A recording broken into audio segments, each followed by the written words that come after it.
গত মাসে মধ্যপ্রাচ্যের ছোট্ট আরব রাষ্ট্র কাতারের সঙ্গে কূটনৈতিক সম্পর্ক ছিন্ন করে সৌদি নেতৃত্বাধীন জোট।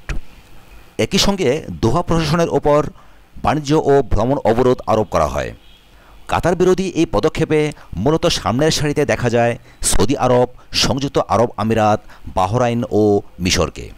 মধ্যপ্রাচ্য বিশেষজ্ঞ ও লেখক স্টিয়ান ওবারডালের মতে, কাতারের স্বাধীন পররাষ্ট্রনীতির ঘোর বিরোধী সৌদি আরব ও সংযুক্ত আরব আমিরাত।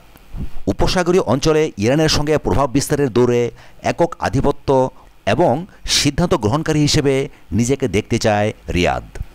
দোহাকে পররাষ্ট্রনীতি পরিবর্তন করতে বাধ্য করতেই এই অবরোধ। কিন্তু অবরোধ আরোপের প্রায় 1.5 মাস কেটে গেলেও সৌদি জোটের শর্ত মেনে নেয়নি কাতার সরকার।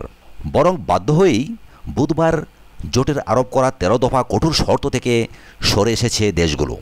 জাতিসংঘে নিযুক্ত সৌদি, আমিরাত, বাহরাইন ও মিশরীয় কূটনীতিকরাই জানিয়েছেন এমন তথ্য। এর পরিবর্তে এখন তারা 6টি সন্ত্রাস বিরোধী মূলনীতি মেনে চলার জন্য কাতারের প্রতি আহ্বান জানিয়েছেন। এর আগে 13টি কঠোর শর্তকে আভ্যন্তরীণ ব্যাপার হস্তক্ষেপমূলক পদক্ষেপ বলে উড়িয়ে দিয়েছিল কাতার। সৌদি জোট শর্ত পূরণে 10 দিনের আলটিমেটামের পর আরও 48 ঘন্টা সময় বাড়ালেও এতে পাত্তা দেয়নি দোহা। আর বুধবার ঘোষণার মাধ্যমে নিজেদের অবরোধকেই প্রশ্নবিদ্ধ করল সৌদি জোট।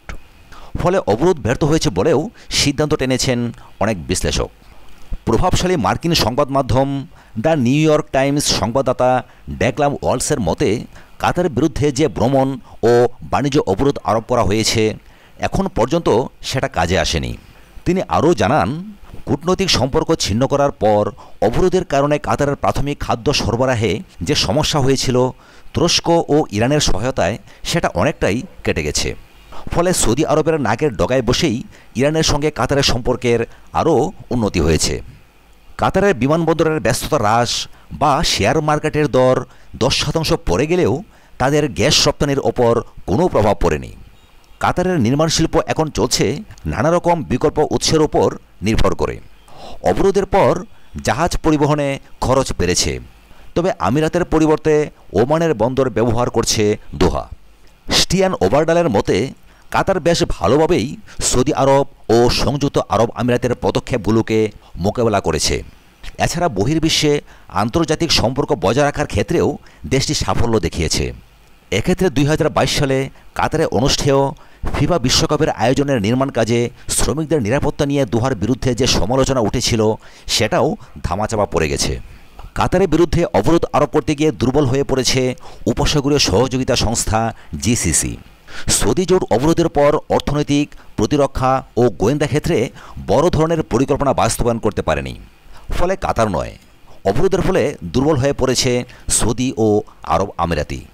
ইয়েমেনের গৃহযুদ্ধে জড়িয়ে অনেক দিন ধরেই দুর্নাম করিয়ে আসছে সৌদি আরব ও আরব আমিরাত।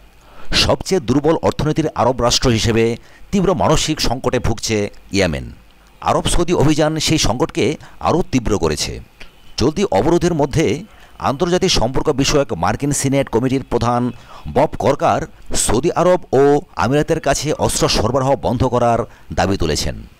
তবে কাতারের ওপর থেকে অবরোধ তুলে নেওয়ার বদলে অস্ত্র সরবরাহ করা যেতে পারে বলে পরামর্শ দিয়েছিলেন তিনি। স্টিয়ান ওবারডাল দাবি করেন, আঞ্চলিক প্রভাব বিস্তারে প্রেসিডেন্ট ডোনাল্ড ট্রাম্পের সঙ্গে সুসম্পর্ককে কাজে লাগাতে চেয়েছিল রিয়াদ। নতুন মার্কিন প্রশাসন হিসেবে ট্রাম্পের অবস্থান নিয়ে এখনও অনিশ্চয়তা কাটেনি। শুরুতে সৌদি জোটের প্রতি ট্রাম্প অকুণ্ঠ সমর্থন দেখালেও পরে বেঁকে বসেন। এমনকি কাতার সৌদি জোটের সংকটকে আরও পারিবারিক বিরোধ বলে দোহার সঙ্গে সম্পর্ক বাতিলের সম্ভাবনা উড়িয়ে দেয় হোয়াইট হাউস। সর্বশেষ গত 11 জুলাই কাতার যুক্তরাষ্ট্র সন্ত্রাস বিরোধী নতুন চুক্তি স্বাক্ষরের খবর প্রকাশিত হয়। এই চুক্তির ফলে কাতারের বিরুদ্ধে সৌদি জোটের জঙ্গিবাদে মদদের অভিযোগ অনেকটাই ভাটা পড়ে যায়। সাথে থাকার জন্য অসংখ্য ধন্যবাদ। আমাদের চ্যানেলটি সাবস্ক্রাইব করে সবসময় সাথে থাকুন এবং ভিডিওটি যদি ভালো লেগে থাকে তাহলে লাইক, কমেন্ট এবং শেয়ার করুন। ধন্যবাদ।